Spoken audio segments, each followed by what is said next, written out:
Welcome, everyone, to the We Win podcast powered by Accelerate Her Africa in partnership with the Human Pattern Institute. I am your host, Lolita Ejiofor, and it's such a pleasure to have you here with us today. So, some people work in technology. My next guest is on a mission to ensure that technology works for everyone. And she's spent over 15 years proving that those are two very different things.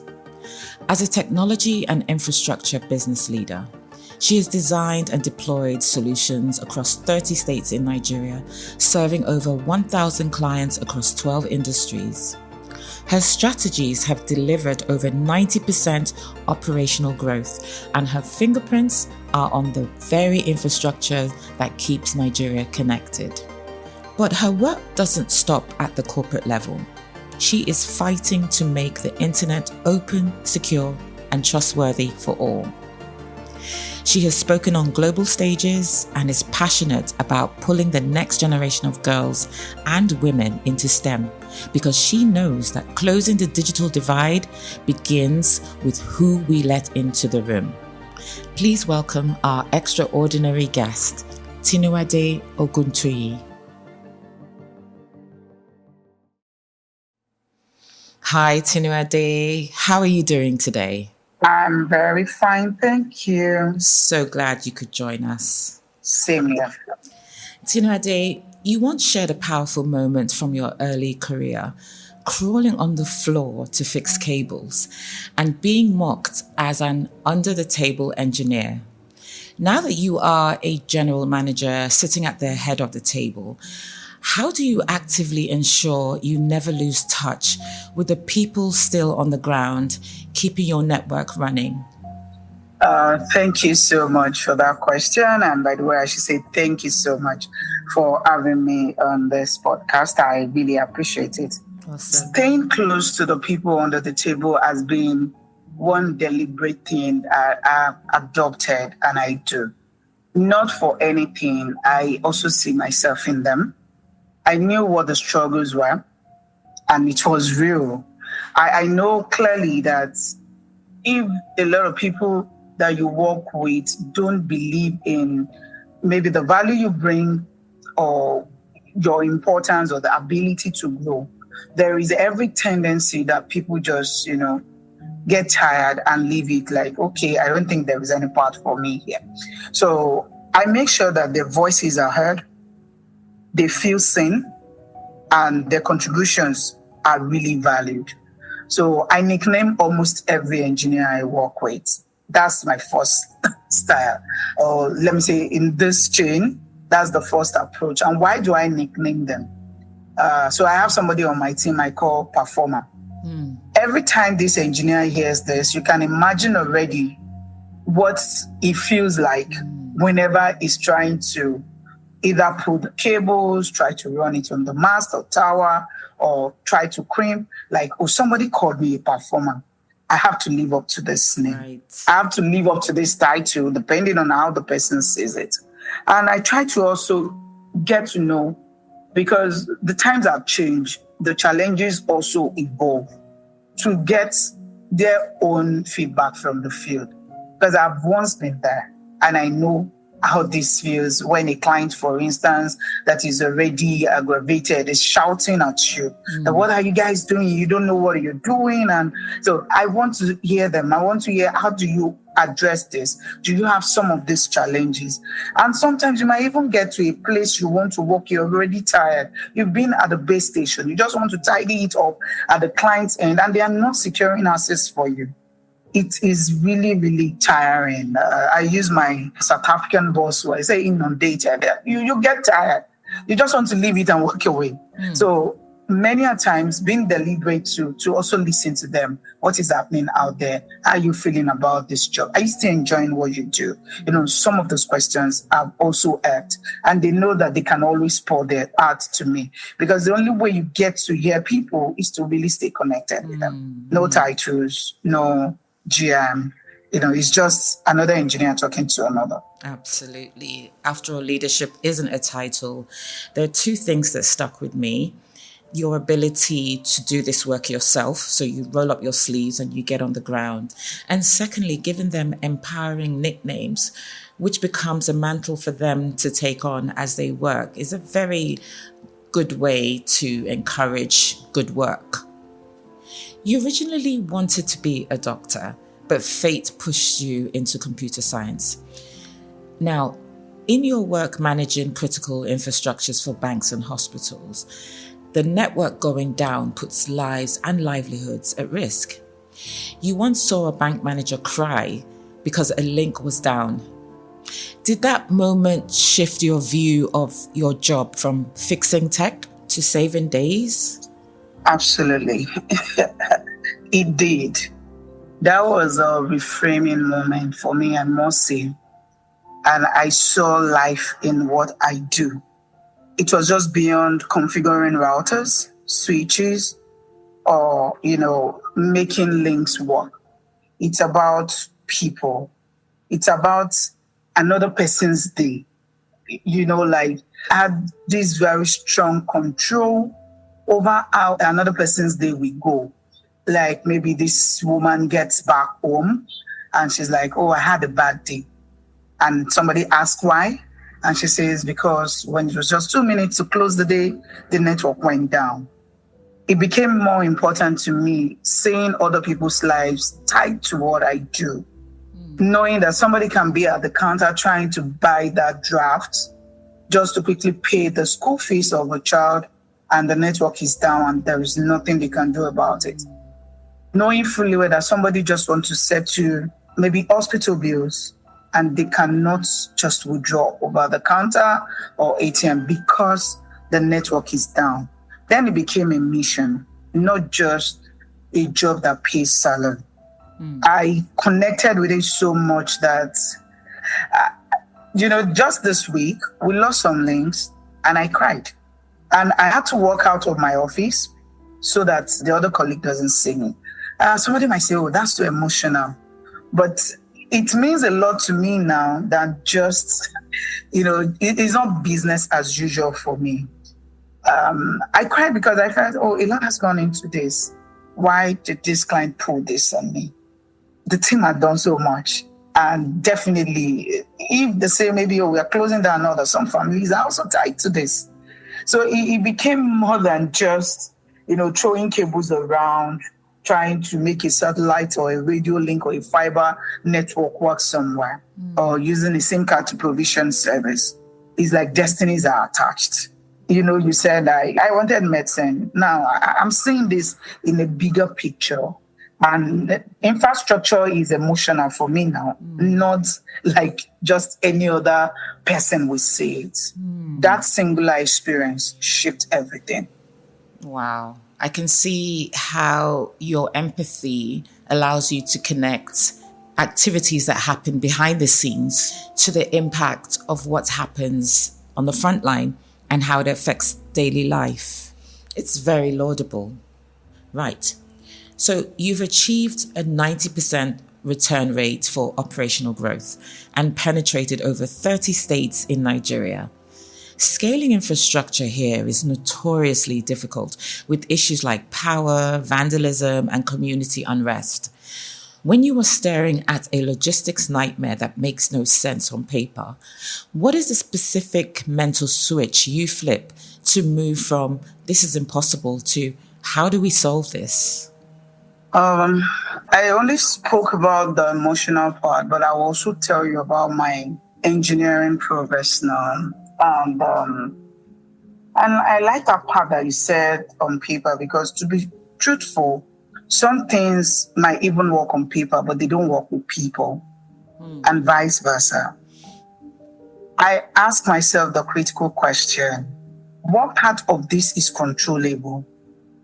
Honestly, we've had serious issues that maybe logistics is even hampered because of security concerns and all of that. Some, it might even be, there is election. It might be the stay at home on Mondays and all that. What part is controllable for me? And that means that if it's to work it in a way, taking a cue from what has worked before, one, or relationships that are built that can help me, that also goes a long way. Many a times I think the mistake we make is to feel that that's lower cadre staff does not know people or do not have solutions. It's bringing in people together. We've had cases that is just a member of the team knowing how to speak Hausa that saved us. And we've had cases where one knowing the so-called Agbero, the migrant, is what has saved us. So, is wearing that cap and okay, the ones that are controllable, let me see how I can creatively make this work. And engineering is fixing one thing, clip it together. Imagine just like a big puzzle or a chisel, you mark it, this fits in, you move to the next one, it fits in. And that is how largely we have been able to solve. I'll give you one good instance, and that even happened in Lagos. We had this downtime that was really severe, and it was impacting several things. And the next, there was actually election, and we had to call different people. Unfortunately, there were different stakeholders that had to help us to even access the rooftop where this resolution of fault will be carried out. Right. It was a Saturday, that is election day, like I had earlier mentioned. So we needed the stakeholder that will open that door to the rooftop to be assured that a security team will go with him that day. They'll pick him from his home, take him to the station. It will give the access, and it will return back home. And we'll also, give him some form of compensation. We had almost 4 people to work with on this. Immediately we mentioned this to the rooftop guy. He fished out every other stakeholder that would be probably a bottleneck or would be key blockers to achieving this. So many a times it's just knowing that if I can control this, then I can creatively make a solution. What I tell people, I'm a solution provider, and my problem-solving skills definitely will shine through when we have issues. But to be honest, if they are killing people, I don't want my engineers to be part of that. Yes, of I don't course. even want anybody in the first place. So whatever are controllable, whatever are within, that control that we can manage, then every way we can get this done, I tell you sincerely, we have deployed. Is it the stay at home and we know that, the bank will want to open on a Tuesday and they have to work? Then we have to talk to the engineer. Please, you need to make this visit weekend because Monday you will not be able to move. So if this is now coercing the remote or the branch to say, please, we need everything possible to make one of your personnel on ground. We know it's not a working day, but if we don't do this, this is the repercussion. You won't have this link until maybe close of business on Tuesday, which means you might not be able to work until Wednesday. So everybody says it. Sometimes we feel many things are difficult because we don't have the buy-in of every other stakeholders. When you're able to communicate it through, when you're able to say, this is the logic behind this is my reasoning behind this, people move easily. And that is how largely we've been able to move. So that relationship is that communication with every stakeholders, regardless, the ones that need to be informed, involved, or engaged, we make sure everybody is carried along. And where you will need to give that compensation, please, if that is what will make the work go on, we have had to do it. Wow, I can see how your creativity plays out as strategy and communication. So strategy that you applied centered on what can I do? What can I solve? What is the low-hanging fruit? And not only that, communication and selling the vision to your team, making sure that they are available to support that vision. And then even having that problem-solving skill that you demonstrate in this particular case has helped you to get things done in a very difficult, precarious situation, like, these elections we spoke about. So well done to you. So I want to talk about your mother. You described her as an auditor who was sold used clothes, played table tennis for money, and even sold eba. So that's cassava snacks for those non-Nigerians, to pay for your exams. That's a masterclass in diversified revenue streams and agile strategy. When you're in a high-level strategy meeting today, say reviewing P&L statements, Do you ever see flashes of your mother's business instinct in the decisions you make? Almost all the time, honestly. My mother taught me, let me say that was my first MBA growing up. Even if I did not understand what that meant till I became an adult. You can imagine a woman that stacked several uncertainties till they became stability for her.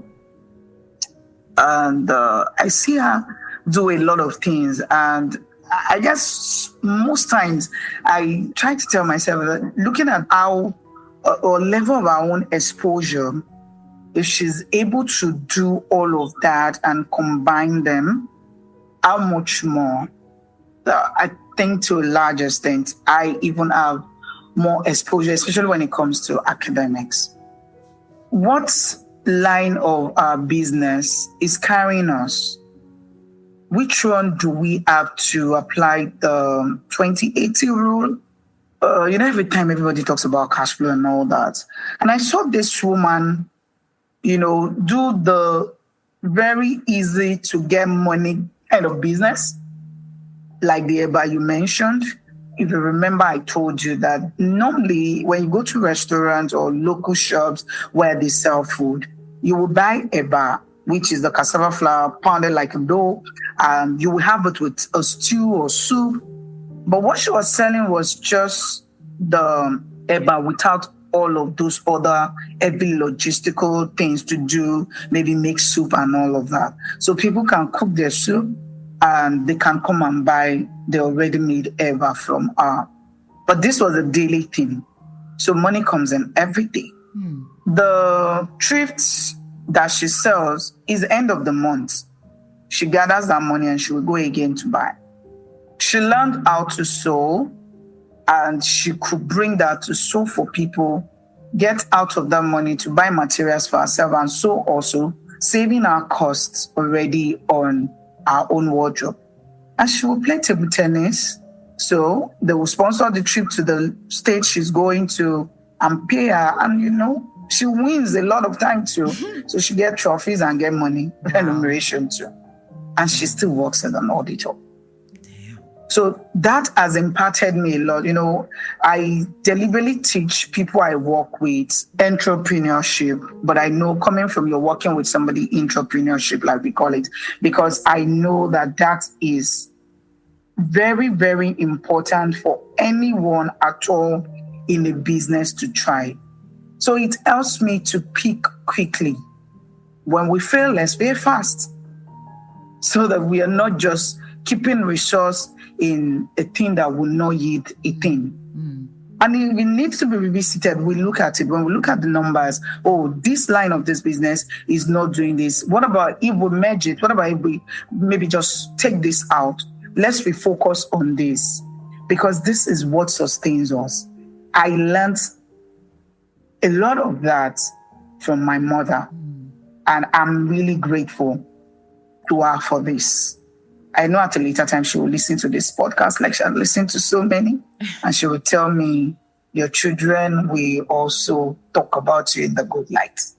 But to my mom, I owe this and more. And I say, God bless her.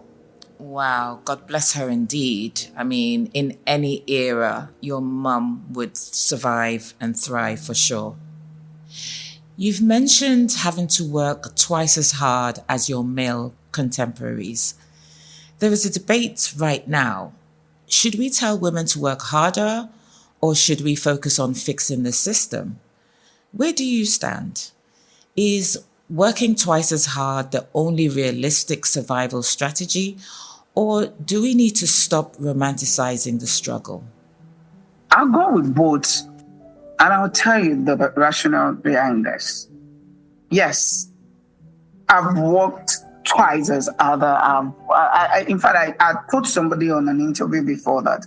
It's 10x for me, because all of the odds are stacked against you. You say it, you know it exists, except you are not self-aware. But I can tell from the time I'm not sure while we spoke earlier, I'd mentioned I didn't have anybody showing me the ropes and, all the things I had to just figure out myself. And I missed all of that, trying to also, because if you're, network engineers, we're about, let's say 5, and maybe I'm the only woman here. And they want to give a tax. It's just natural for anybody to just drop it. But the guy, I have to say something. I have to do something that will prove that I can actually do it better. Then they look at my side. I remember the first time I broke a system, I went into the bathroom and I was crying because I felt so ashamed of myself. Like now they will say, yes, can you see you truly do not belong here? I mean, those were the realities. But because now women are beginning to understand that, let me do this. It's almost like you're trying to prove yourself, which does not necessarily make it the best way, right? But this is how you want to break into or through the door. It's just like a closed door. There is a meeting ongoing. You get to the door and the bouncer say, you can't come in. I say, how do you mean I can't come in? My name is so. I've done so. And I said, really? Not until you get into the room, then you'll be able to say something that every other person will listen to. We don't even have that space in the room as at that time. So you really had to do everything you could do to even get you entry into the door. We say if they don't have a table for you, bring your own chair and all that. It's when you are in the room. It's because we now have more women that are now climbing this ladder. They are making this known and changing the system. Maybe not at once, but incrementally we're seeing the changes. I know how many people were network engineers when I started out over a decade ago. But I know now, I see network engineers that are female and I'm not surprised. You speak to people on phone and they will tell you, sorry, the person that just spoke, is the person a man or a woman? Wow. Guess why? Because you're too technical. And the voice all of a sudden is playing trick on them. But because now we have more women, the representation, leadership, and at some point I was advocating, I don't want to be hearing all these women in tech thing. It's leaders in tech. Either you be a man or a woman, you're a leader in tech. Because why we still have women in tech is because we feel, any woman that is really doing well for herself in technology, then you tag them women in tech. But truly, these women are leaders. So why can't you be recognized as leaders in tech? Why does it have to be? Do you hear men in tech? That's why I'm tilting to the two till the time we're able to take all of these stereotypes, these glass ceilings and all that, we take it away. And that is my vision, that one day I will stand somewhere and say, we are introducing leaders in tech globally and mention names without having to say one is female, one is male. If you check the records, you will see how many women founders can you identify with maybe 10, 20 years ago in the tech space. Even till now, I still walk into rooms and, they'll say, they have women in tech. And I will ask, is it a different thing to work in the technology company as a finance person? Is it a different thing to work as an engineer?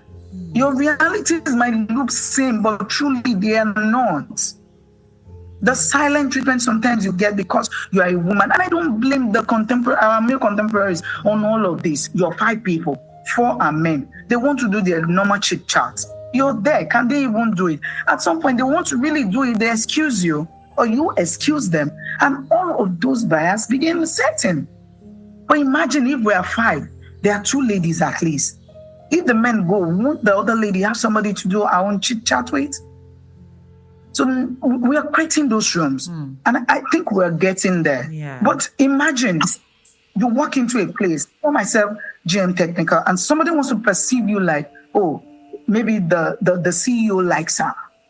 That I should have been given the title of a GM. Is that what we want? Don't I want the competence or the work I've earned to speak through?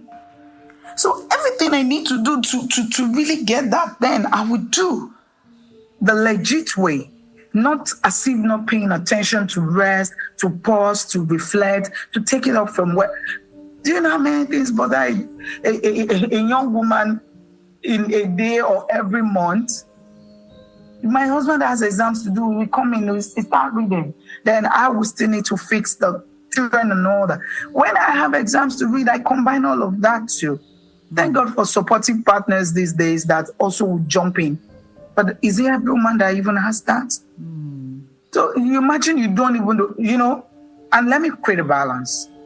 Once I told somebody, women that are going ahead are fighting, let there be spaces for women, then the ones coming behind us should take this seriously. Because a company wants to balance the gender gap or take something, or they want to make some rules for women, does not mean you should not do anything. You get there, you mess it up, and everybody will come and say, you see, they don't know how to do anything. So to be honest, for me, it's both. Till we get to that place when this bias truly does not exist again. Maybe we might not get it at the zero, but we'll get to really close that then the gender does not matter again. But before then, we have to do what we have to do, but also pay attention to yourself. So that you are not raising or doing a competition that will, impact your health and all of that, or mentally get you really tired or exhausted. I really admire you for what you do. And you've been around in the tech space for a while, so you've had to go through that initiation of proving yourself to enter those rooms. And what's also very admirable is that you are creating spaces for other women in tech to move forward. But you are absolutely right. The stereotype is there. It's still a male-dominated sector, so women will still have to prove themselves that they are capable of doing tech work and engineering. And we pray, just like what you said, that things will improve. But I believe there has to be that persistent push from women to prove themselves until it comes to a time where it becomes the norm. You are passionate about rural telephony. You told a story about a village chief who said you brought joy to them for their first telephone call. As we move into the age of AI and 5G, the gap between the village and a smart city like Lagos is widening. Are you worried we are leaving analog villages behind? And how do we realistically bridge that digital divide? Yeah, I completely agree with you. And the more unintentional we are about this, the more this reality jumps at us, that for every advancement that we make in technology, for every of the emerging technology, the divide widens, especially for the rural communities, places that are underserved, unreached. I once told the story of my colleague that lost the mother-in-law, and they traveled and we couldn't reach him for almost a week.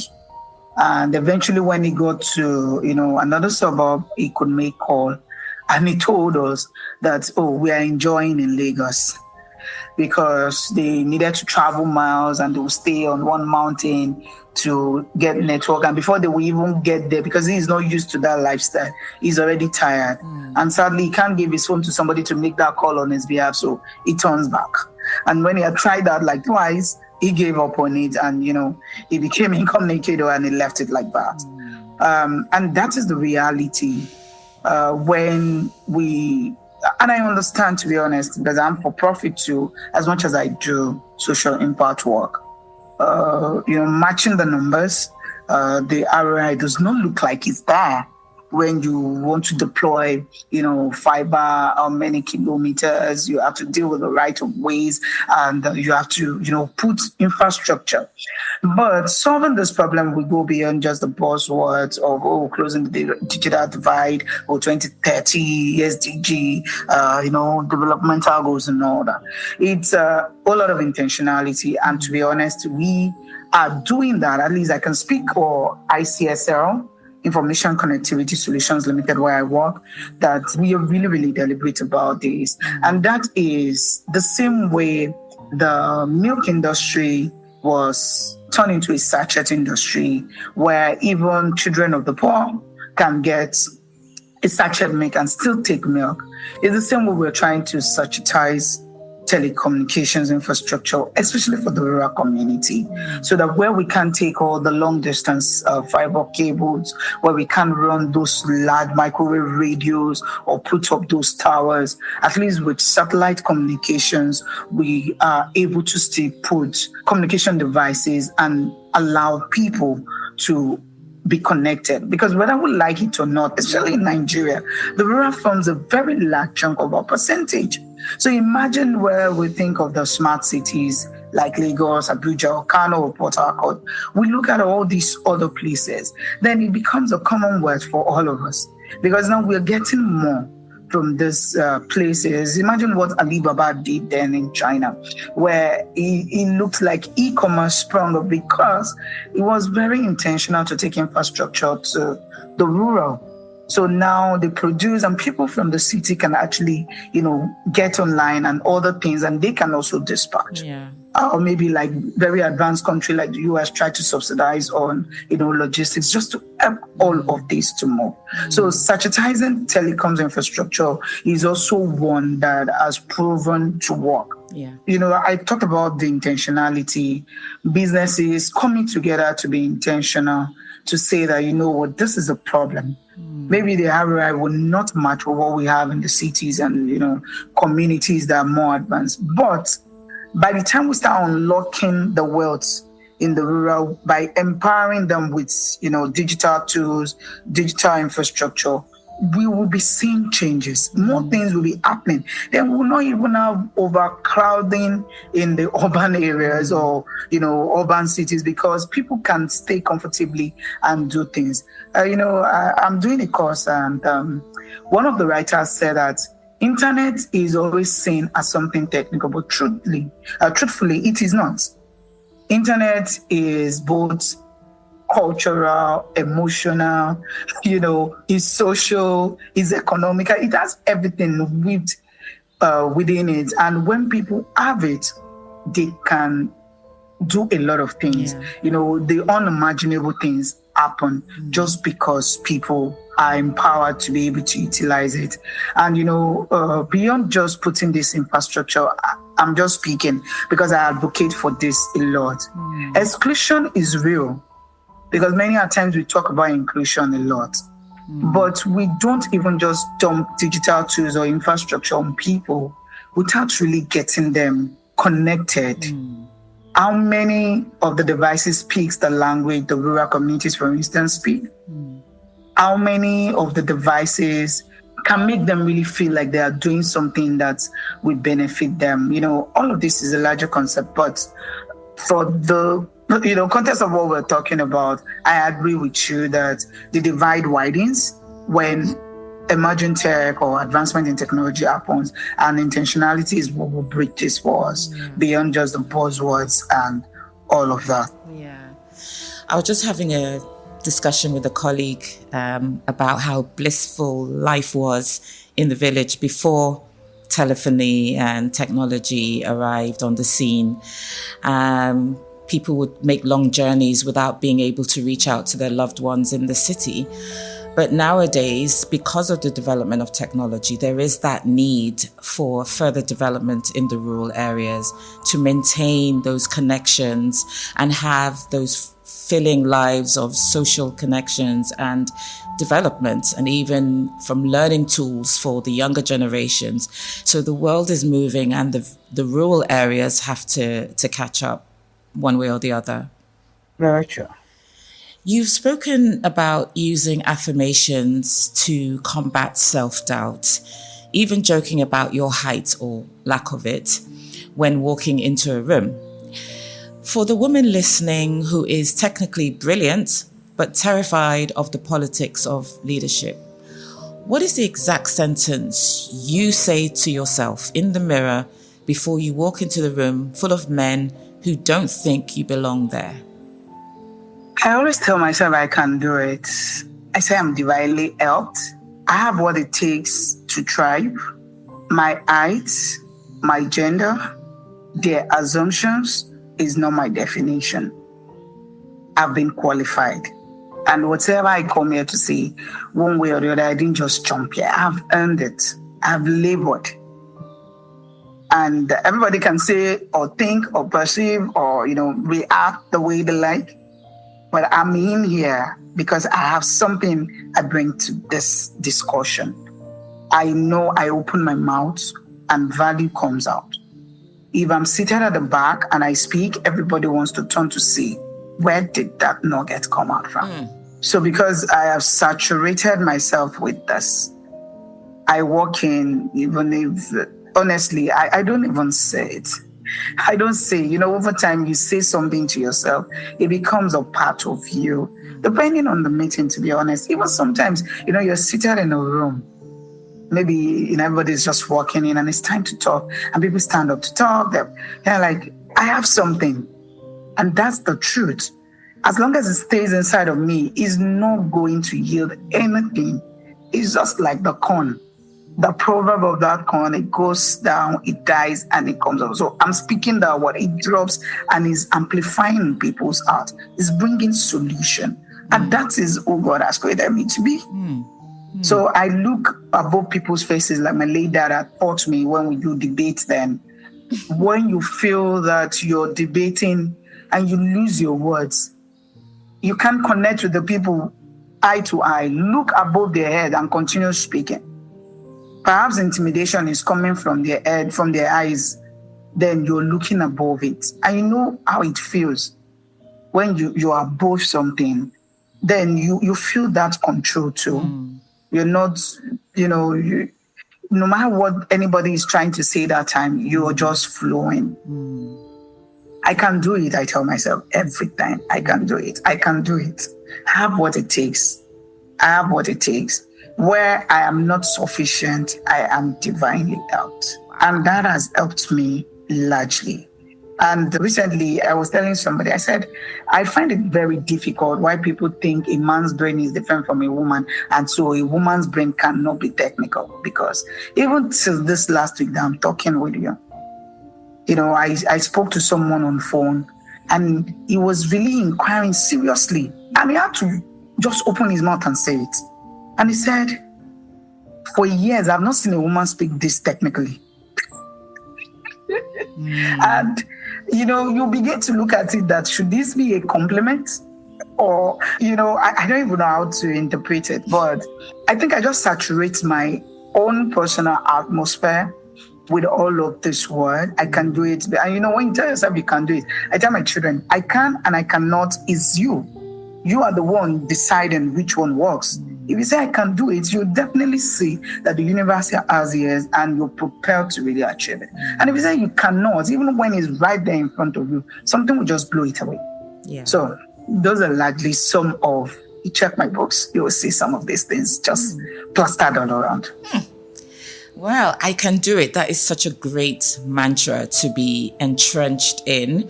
And I can 100% say that you have refuted the claim that a woman's brain is not technical. You amongst other guests of mine. So keep going. And I will say I can do it anytime I feel I can't.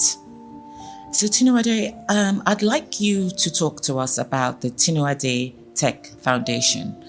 What is it all about and how can we support it? What are the impacts of the foundation? Thank you very much for that question. Tinuade Tech Foundation was birthed from my own lived experience, especially in telecom sector or connectivity space as you have it. I knew what the struggles were, not seeing enough people, and different things that shaped some of these experiences.